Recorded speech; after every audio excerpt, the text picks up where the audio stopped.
Hello viewers, today I am going to discuss the specimen paper analysis and approximate marks distribution for your geography HCG paper number 2 for ICSE class 10.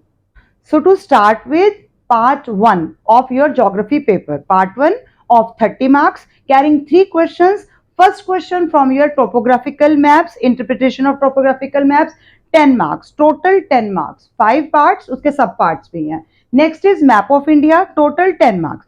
अब इसमें अगर हम और deeply जाएं तो मैं आपके साथ ये भी डिस्कस कर सकती हूँ कि कौन कौन से क्वेश्चंस इसमें प्रोमिनेंट आ सकते हैं, क्योंकि पहले ये 20 मार्क्स होता था तो बहुत ज्यादा क्वेश्चंस होते थे. अब 10 मार्क्स में जो मेन टॉपिक हम 10 मार्क्स के लिए कर सकते हैं, first is 4 grid and 6 grid knowledge. अगर यही हमें नहीं है तो हम टोपोग्राफी को समझ ही नहीं पाएंगे, मतलब शीट को इंटरप्रेट ही नहीं कर पाएंगे. तो सबसे पहले बच्चे को इसकी नॉलेज होनी चाहिए स्टूडेंट को 6 एंड 4 ग्रिड क्या है. नेक्स्ट इज हमारे पास मीनिंग ऑफ जितने भी कलर्ड सिंबल्स आ रहे हैं, अगर डेप्थ दिखाई है, रिलेटिव डेप्थ दिखाई है, हाइट दिखाई है, कलर सिंबल पूछा है, तो ये सब हमारे पास आ जाएगा. नेक्स्ट हमारे पास आता है इसमें एक प्रोमिनेंट क्वेश्चन जिसमें डिस्टेंस पूछा जाता है. जैसे अभी इस बार का इन्होंने थोड़ा सा चेंज करके टाइम पूछा है, तो डिस्टेंस और हमें एरिया कैलकुलेट करके टाइम के लिए निकालना था. तो डिस्टेंस हमें कैलकुलेट करेंगे और उससे हम एरिया कैलकुलेट कर लेंगे. टोटल ग्रिड कितने बन रहे हैं उनको मल्टीप्लाई करके हम एरिया निकालते हैं, तो एरिया भी एक प्रोमिनेंट क्वेश्चन बनता है. इसके अलावा next question we can also cover from directions.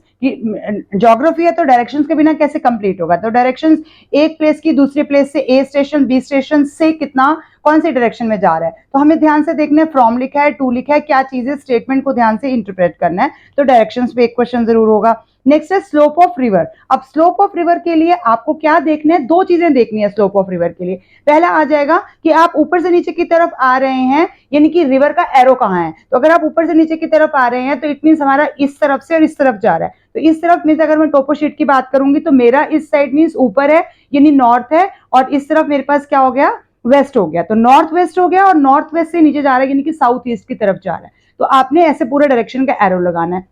या इसी के साथ एक और क्वेश्चन जो हम लेते हैं कि which bank of the river, तो कौन सा बैंक ऑफ रिवर है. तो आप अगर नदी में एरो है कि कहां से कहां की तरफ पानी जा रहा है, तो उसकी तरफ खड़े होंगे, अपने दोनों हाथ अगर आप ओपन करेंगे तो आपका जो हाथ जो जिस तरफ है, जैसे अगर इस तरफ राइट हैंड है, मेरा राइट हैंड है, तो ये राइट बैंक है, यानी कि ये जो भी जगह दी गई है हमें, जो भी पॉइंट दिया गया, तो ये पॉइंट रिवर के राइट बैंक पे, और अगर वहां मेरा लेफ्ट हैंड बन रहा है तो लेफ्ट बैंक पे. पर पहले आपको ऐसे इमेजिन कर रहा है इफ जैसे आप रिवर के अंदर खड़े हैं और आपका फेस उसकी तरफ है जहां उसकी डायरेक्शन है, तभी आप उसके बारे में अच्छे से पता लगा पाएंगे. हमने असली में रिवर में नहीं जाना, इमेजिन करना है.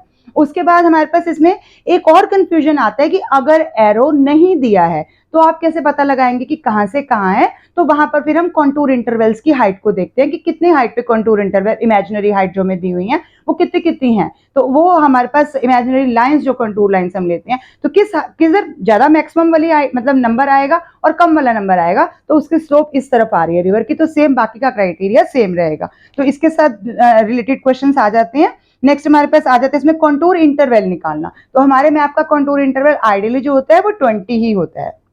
इसके अलावा next is settlement pattern. Settlement pattern means घर कैसे बने हुए हैं, किस तरह से हैं, एक लाइन में है, लीनियर है, स्कैटर्ड है, डिस्पर्स्ड है, किस तरह से हैं, न्यूक्लिएटेड है, क्योंकि अगर पास पास में घर है तो हम न्यूक्लिएटेड लिखेंगे. Next is drainage pattern. Drainage pattern में हमारे पास क्या आएगा, रिवर का पैटर्न कैसा है. जैसे रेडियल है तो एक ही बॉक्स के अंदर की तरफ आपको 4-5 लाइंस दिखाई दे रही हैं और वहीं पर वो खत्म हो जाएंगी, तो ये रेडियल पैटर्न हो गया. बेसिकली वो स्टार्ट वहां से हो रही है. तो ड्रेनेज पैटर्न में भी आपने करना है, डेंटेटिक है, ट्रेलाइज्ड है, तो ड्रेनेज पैटर्न्स करने हैं. इसके अलावा हमारे पास स्केल ऑफ द मैप पूछा जाएगा, जो कि हमारे दिए गए मैप में जो है वो 1:50,000 होता है, क्योंकि हमारा 2 centimetre is equal to 1 kilometre है. तो 1:50,000 ही हमारा मैप का स्केल है जो हमें आइडियली मिलता है पेपर में. Next is man made features, natural features, ये सब क्वेश्चन हो सकते हैं. मैंने आपसे मोर देन 10 क्वेश्चन डिस्कस किए हैं. अप्रोक्सीमेटली इन्हीं में से आपके पास क्वेश्चन आ जाएंगे. एक आध क्वेश्चन थोड़ा हमें आउट ऑफ द बॉक्स भी थोड़ा सोच के करना पड़ेगा, जिसके लिए आपको इन डेप्थ स्टडी करनी पड़ेगी टोपो मैप के लिए, क्योंकि अगर आपको ये पूरा 10 ऑफ 10 चाहिए तो आपको इन डेप्थ जाना पड़ेगा. नेक्स्ट अगर हम बात करते हैं तो सेकंड क्वेश्चन हमारे पास आता है मैप्स ऑफ इंडिया की तरफ से. तो मैप ऑफ इंडिया मतलब आपको 10 चीजें आएंगी इंडिया के मैप पे मार्क करने के लिए, जैसा अभी हमने क्वेश्चन पेपर में डिस्कस किया या हमने किसा ज्योग्राफी पेपर में डिस्कस किया था आपके साथ, तो वो चीजें आ जाएंगी. उसमें से 10 में से क्या क्या चीजें हो सकती हैं. तो 10 में पहला जो आ जाता है, पहला मीन्स हम सीक्वेंस नहीं डिस्कस कर रहे, हम टाइप ऑफ क्वेश्चन डिस्कस कर रहे हैं, तो फर्स्ट इज माउंटेन आ जाएंगी, पीक आ जाएंगे, प्लेट्यूज आ जाएंगे। फिजिकल फीचर्स में से इनको एक में जरूर आएगा। फिर प्लेन में आ गया, जैसे इंडो गैंजेटिक प्लेन मार्क करना आ गया, या कोस्टल प्लेन में कोंकण, कनारा, मालाबार, कोरोमंडल, नर्दन सरकार, इन सब में से कोई आ जाएगा। डेजर्ट में हमारे पास एक ही डेजर्ट है, थार डेजर्ट है।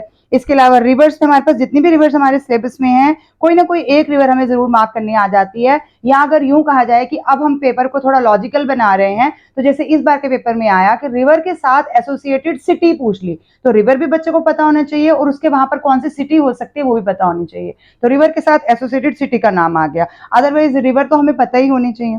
नेक्स्ट इज वाटर बॉडीज है हमारे पास, gulf of Kutch, gulf of Khambhat, gulf of Mannar, Palk strait, ये सारे हैं। पासेज में हमारे पास दो ही हैं, काराकोरम और नाथुला पास। आ तो सकता है कोई एक। लेटीट्यूड और लॉन्गिट्यूड हर बार एक आता ही आता है, एक स्पेसिमेन में आ जाता है, एक फाइनल में आ जाता है। तो अभी मैंने आपके साथ टॉपिक ऑफ कैंसर डिस्कस किया था, या फिर स्टैंडर्ड मेरिडियन आ जाएगी जो हमारी लाइन ऑफ लॉन्गिट्यूड है, यानी कि 82 डिग्री 30 मिनट्स वाली। डायरेक्शन ऑफ विंड्स में एक पक्का आती है, साउथ वेस्ट मानसून आ जाएगी या नॉर्थ ईस्ट ट्रेड विंड्स आ जाएगी। Next is distribution of minerals में हमारे पास ऑयल है, जिसके लिए हमने पॉइंट मार्क करना है, अगर मुंबई हाई का मार्क कर देंगे, यहाँ पे डिगबोई का असम के वहां पे मार्क कर देंगे। नेक्स्ट इज आयरन, जिसके लिए सिंहभूम है, और कोल जिसके लिए झारिया। एक एक प्लेस आपने मार्क करना है सिर्फ। सॉइल डिस्ट्रीब्यूशन में सारी तरह की सॉइल की एक एक दो दो जगहें जरूर कर लीजिए, क्योंकि इसमें ऐसा भी आ सकता है कि soil in the northern part, in the southern part, in the western part, in the eastern part, इस तरह से दे सकते हैं। सॉइल को थोड़ा डीपली आपको स्टडी करना पड़ेगा अगर आप चाहते हैं कि इसके पूरे मार्क्स आपको मिल जाएं। नेक्स्ट इज सिटीज, सिटीज आपको जितनी भी दी गई हैं वो सारी करनी है। और पॉपुलेशन आ गया, जैसे डेंसली पॉपुलेटेड या रेयरली पॉपुलेटेड, स्पेर्सली पॉपुलेटेड कौन से हैं। तो ये सारा हमारा इंडिया का मैप हो गया, जो आपको पूरे 10 मार्क्स दिलाएगा। और इसमें मुझे नहीं उम्मीद कि एक भी मतलब स्टूडेंट एक भी नंबर कट पाए अगर उसने अच्छे से प्रैक्टिस की है तो। अब हम अंदर की डिस्कस करते हैं 9 question. What about our part 2। Part 1 में मैंने डिस्कस कर दिया आपके साथ, टोपोग्राफिकल मैप है, मैप ऑफ इंडिया है, 10-10। बट अबाउट नेक्स्ट 10 मार्क्स, तो नेक्स्ट 10 मार्क्स जो हमारा थर्ड क्वेश्चन है पार्ट 1 का, यानी कि एमसीक्यू। तो सब चैप्टर्स में से एक एक एमसीक्यू है। अब यहाँ पर क्योंकि मेरे पास 9 पेयर मैं आपको बना के बता रही हूँ, तो किसी एक चैप्टर में से ऑब्वियसली 2 मार्क्स होंगे उसको 10 कंप्लीट करने के लिए। वैसे सब में से ऑन एन एवरेज हमारा 1-1 एमसीक्यू हर चैप्टर में से आएगा। तो आप कोई भी चैप्टर 100% नहीं छोड़ सकते। अगर आप अच्छे स्टूडेंट हैं, अगर आप 100 मार्क्स अचीव करना चाहते हैं, तो आपको एमसीक्यू वाले सारे चैप्टर पढ़ने पड़ेंगे। बाकी आप 9 पेयर्स में से 5 पेयर्स अच्छे से कर सकते हैं, या यूं कहूंगी कि 6 पेयर अच्छे से कर सकते हैं, ताकि एक चॉइस तो आपके पास बचनी चाहिए। तो एमसीक्यू हर चैप्टर में से एक एक आएगा। स्पेसिमेन पेपर की बात करेंगे तो एग्रीकल्चर में से हमारे पास 2 मार्क्स का एमसीक्यू है, बाकी सब में एक एक मार्क्स का है। Climate chapter 1 mark in MCQ, then 10 marks. अब उन 10 मार्क्स में से अंदर की डिस्ट्रीब्यूशन के लिए आपको रीजनिंग टाइप क्वेश्चन आएंगे, या इसमें आपको मैंने क्लाइमेट का भी एक वीडियो बनाया था जिसमें आपके पास डाटा गिवन होता है, डाटा को इंटरप्रेट करके आपको एवरेज बताना है, रेंज बतानी है, एनुअल रेंज, टेम्परेचर, ये सब चीजें हमने डिस्कस की थी। Next is soil resources. Soil resources 1 MCQ then 10 marks. Natural vegetation 1 MCQ and then 10 marks. Water resources 1 MCQ and then 10 marks. Mineral and energy resources along with conventional and non-conventional energy resources 1 MCQ and then 10 marks. तो यहां तक का बहुत ही simple है, क्योंकि हर एक chapter 10-10 mark carry कर रहा है। Climate 10, soil resources 10, natural vegetation, water resources 10। मैं पार्ट 2 की बात कर रही हूँ। 1 MCQ पार्ट 1 में ऑलरेडी आ चुका है। मिनरल एंड एनर्जी रिसोर्सेज के अगर आप अपनी बुक में अच्छे से देखेंगे तो चैप्टर बहुत लेंदी है, जिसमें आपको अच्छा खासा टाइम डिवोट करना पड़ेगा उसको अच्छे से लर्न करने के लिए, समझने के लिए। Next is agriculture in India. Agriculture in India के 2 पार्ट हमारी बुक में दिए गए हैं, और बुक्स में भी कंपाइल करके भी दे दिया जाए, लेकिन इसमें 2 मार्क्स का एमसीक्यू हो गया और 10 मार्क्स का होगा। तो एक ग्रुप हमारा एग्रीकल्चर का बनता है। तो अगर आप एग्रीकल्चर कर रहे हैं तो आपको ये दोनों इकट्ठे करने हैं। नेक्स्ट इज मैन्युफैक्चरिंग इंडस्ट्रीज, जिसमें 2 टाइप की हैं, agro based and then mineral based. तो अगर आप मैन्युफैक्चरिंग इंडस्ट्रीज वाला चैप्टर अपने 5 क्वेश्चंस पे चूज करके रखते हैं, तो आपको ये दोनों चैप्टर्स का पेयर अच्छे ढंग से करना है। तो सबसे इजी चैप्टर जो इसमें बनता है वो है ट्रांसपोर्ट। तो यहाँ पर हमें ट्रांसपोर्ट अकेला चैप्टर है, फिर दोबारा से जो 10 मार्क्स कवर कर रहा है। पहले नहीं आता था, पहले ट्रांसपोर्ट और वेस्ट मैनेजमेंट इकट्ठा होकर आता था, लेकिन अभी के लिए transport 1 MCQ and then 10 marks, यानी इन्हीं चैप्टर्स जैसा ही ट्रांसपोर्ट बन जाएगा। और लास्ट हमारे पास है वेस्ट मैनेजमेंट, जिसमें कि 2 पार्ट फिर से हैं।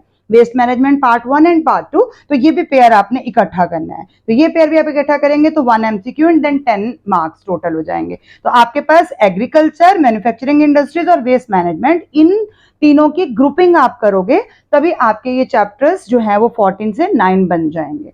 उसके अलावा अब आपने ये चूज करना है कि कौन से 5 क्वेश्चंस आप इजीली पार्ट 2 में से कर सकते हैं। तो अकॉर्डिंग टू मी आप क्लाइमेट कर सकते हैं, soil resources, natural vegetation, water resources, और ये 4 हो गए। और यहां से अगर आप ट्रांसपोर्ट कर लेते हैं तो ये 5 ऐसे चैप्टर्स हैं जो सीधे ही एक एक ही चैप्टर है और हार्डली 3-4 पेजेस के हैं। मैं ये नहीं कह रही कि उनकी आप एक्स्ट्रा स्टडी मत कीजिए। ज्योग्राफी में अच्छे मार्क्स लेने का मतलब है आप जितनी रेफरेंस बुक्स अच्छे से रेफर कर सकते हैं उतनी कीजिए।